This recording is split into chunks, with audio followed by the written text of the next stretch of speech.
সবার উপরে দেশ, দেশের স্বার্থ আমাদেরকে অবশ্যই সংরক্ষণ করতে হবে। সংসদ সদস্য সে তো শুধুমাত্র তার অঞ্চলের সংসদ সদস্য নয়, জাতীয় প্রেক্ষাপটেও আমি অনেক কথা বলেছি। না, বিষয় হচ্ছে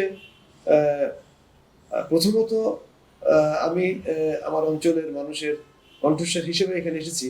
একজন সংসদ সদস্য সে তো শুধুমাত্র তার অঞ্চলের সংসদ সদস্য নয়, তিনি গোটা জাতির প্রতিনিধিত্ব করবেন।